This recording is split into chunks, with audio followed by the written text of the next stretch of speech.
Maria Valtorta, l'Évangile tel qu'il m'a été révélé, tome 7. Suite de la 3e année de la vie publique de Jésus. Chapitre 433. Arrivée à Nazareth. Louange à la Vierge. Guérison d'Auréa. Le 9 mai 1946. Quand on arrive de Séphoris, on entre à Nazareth par le côté nord-ouest, le plus élevé et le plus pierreux. L'amphithéâtre sur lequel Nazareth est bâti en terrasse apparaît dans toute son étendue lorsqu'on atteint la crête de la dernière colline par cette route qui descend assez rapidement par des ravins vers la petite ville. Si j'ai bon souvenir, car il s'est passé du temps et beaucoup de sites montagneux se ressemblent, Jésus se trouve à l'endroit précis où ses concitoyens essayèrent de le lapider et où il les arrêta par son pouvoir pour passer au milieu d'eux.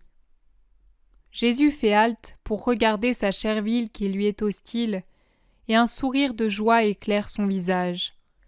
Quelle bénédiction que les Nazaréens ignorent et ne méritent pas, et donc ce sourire divin qui est sûrement source de grâce pour la terre, qu'il a accueilli enfant et l'a vu grandir où sa mère est née et où elle est devenue épouse et mère de Dieu. Ces deux cousins, eux aussi, regardent leur ville avec une joie manifeste.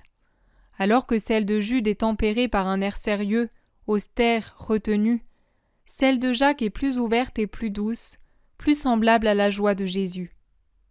Bien que ce ne soit pas sa ville, Thomas en a le visage tout illuminé, et il dit en montrant la petite maison de Marie, du four de laquelle la fumée monte en spirale, « La mère est à la maison et elle cuit le pain. » Son élan d'amour est si grand qu'il semble parler de sa propre mère avec toute l'affection d'un fils.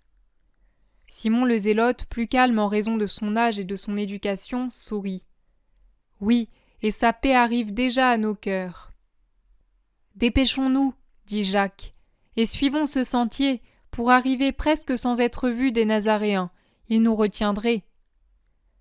Mais vous vous éloignez de votre maison, votre mère aussi voudra vous voir. Oh, tu peux être certain, Simon, que notre mère est chez Marie. Elle y est presque toujours, d'une part parce qu'elles font le pain, d'autre part à cause de la fillette malade. Oui, prenons ce chemin.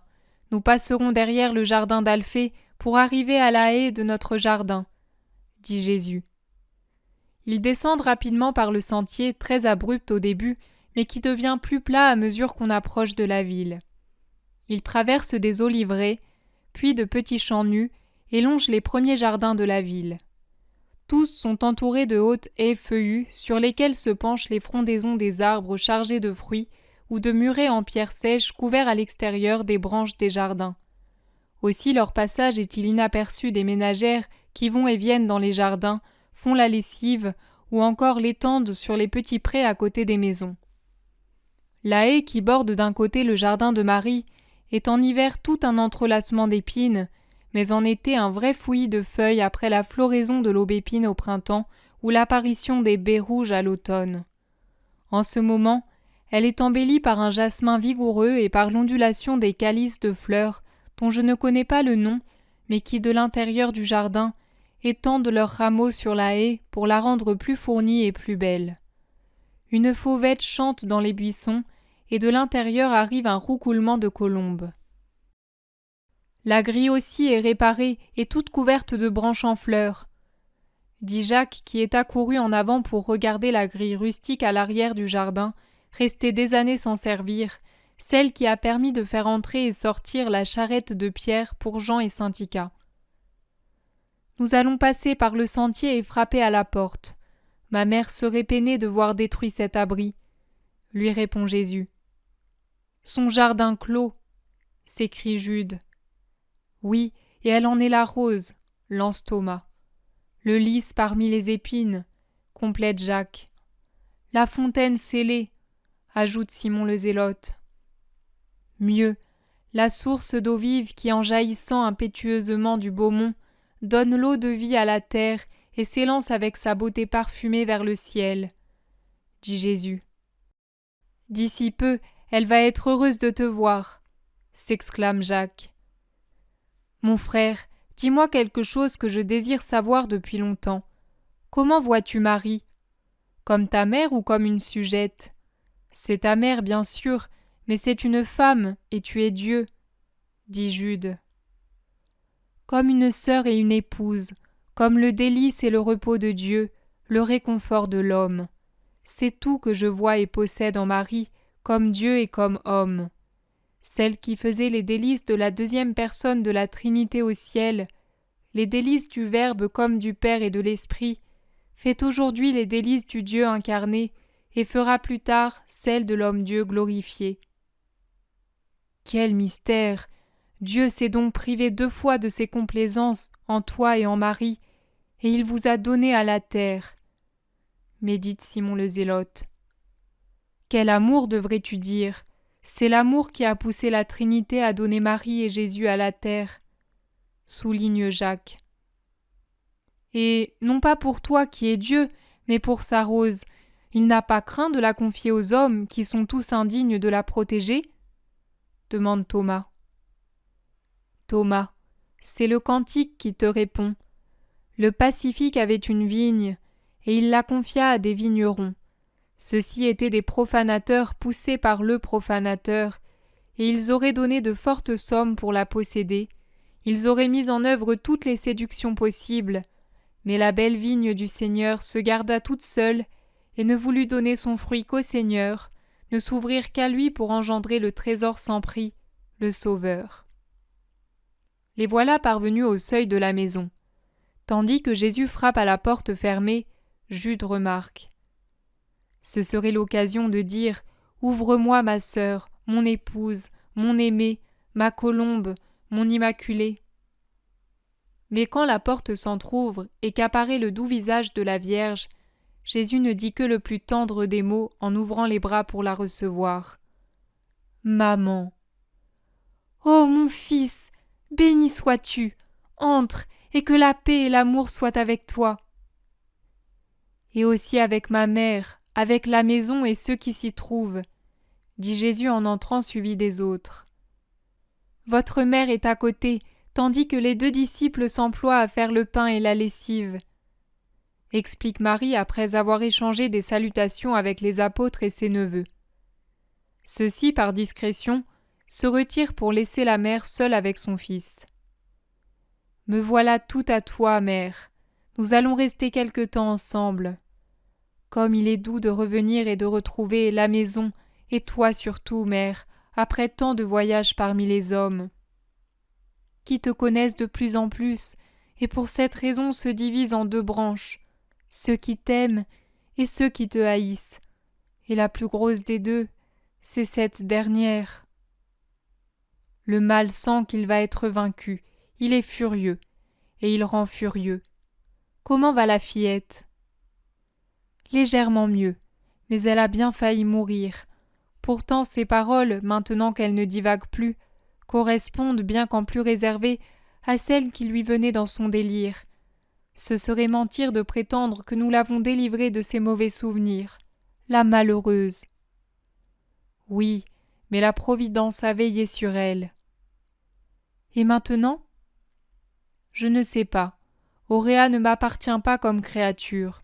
Son âme est à moi, mais son corps appartient à Valéria. Pour le moment, elle va rester ici, afin d'oublier. Myrtha voudrait bien la voir. Je le sais, mais je n'ai pas le droit d'agir sans la permission de la Romaine. Je ne sais même pas si elles l'ont acquise contre de l'argent ou si elles ont seulement employé l'arme des promesses. Quand la Romaine la réclamera. J'irai moi-même la voir à ta place, mon fils. Il n'est pas bon que tu y ailles. Laisse faire ta maman. Nous autres, femmes, ces êtres insignifiants pour Israël, on ne nous observe pas autant si nous allons parler à des païens. Et ta maman est si inconnue du monde. Personne ne remarquera la femme du peuple hébraïque qui, enveloppée dans son manteau, parcourt les rues de Tibériade et frappe à la maison d'une dame romaine. Tu pourrais aller chez Jeanne, et là parler à la femme. C'est ce que je vais faire, mon fils. Que ton cœur soit soulagé, mon Jésus. Tu es tellement affligé, je le comprends, et je voudrais tant faire pour toi. Tu fais beaucoup, maman. Merci pour ton soutien. Oh, je suis une aide bien pauvre, mon fils, car je ne réussis pas à te faire aimer, à te donner de la joie, tant qu'il t'est accordé d'en avoir un peu. Que suis-je donc alors? Une bien pauvre disciple. Maman, maman, ne parle pas ainsi. Ma force me vient de tes prières. Mon esprit trouve le repos en pensant à toi, et maintenant, de rester ainsi, la tête contre ton cœur béni, réconforte mon cœur. Maman. Jésus a attiré près de lui sa mère, debout à ses côtés. Il est assis sur un coffre contre le mur et appuie son front contre la poitrine de Marie, qui caresse doucement ses cheveux. C'est une attitude pleine d'amour. Puis Jésus relève la tête et se met debout. « Allons trouver les autres et la fillette, » dit-il en sortant avec sa mère dans le jardin. Les 3 femmes disciples, sur le seuil de la pièce où se trouve la petite malade, parlent sans arrêt avec les apôtres, mais elles se taisent à la vue de Jésus et s'agenouillent. « Paix à toi, Marie, femme d'Alphée, ainsi qu'à vous, Myrtha et Noémie. Est-ce que l'enfant dort ? » Oui, la fièvre persiste, l'étourdit et l'anéantit.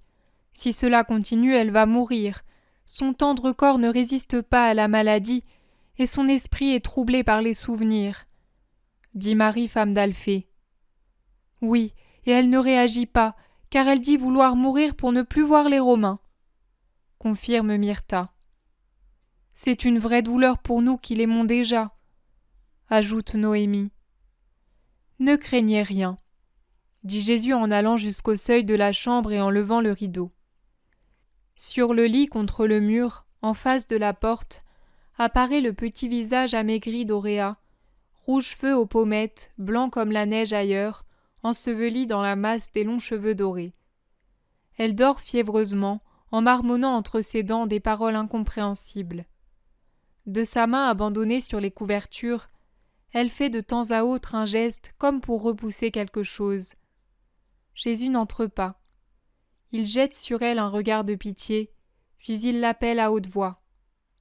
« Auréa, viens, ton sauveur est là. » L'interpellée s'assied immédiatement sur son petit lit, le voit, et en poussant un cri, elle descend et court vers Jésus dans sa tunique longue et floue, pieds nus, puis elle se jette à ses pieds. « Seigneur, oui, maintenant tu m'as vraiment délivrée. » Elle est guérie, vous voyez, elle ne pouvait mourir, car elle devait auparavant connaître la vérité. Puis il s'adresse à l'adolescente qui lui baise les pieds. « Lève-toi et vis en paix. » Et il lui pose la main sur la tête qui n'est plus fiévreuse.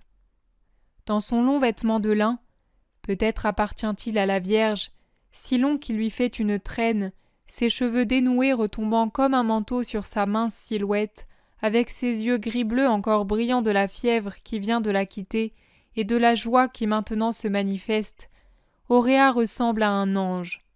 « Adieu, nous nous retirons dans l'atelier pendant que vous vous occupez de la fillette et de la maison, » dit le maître.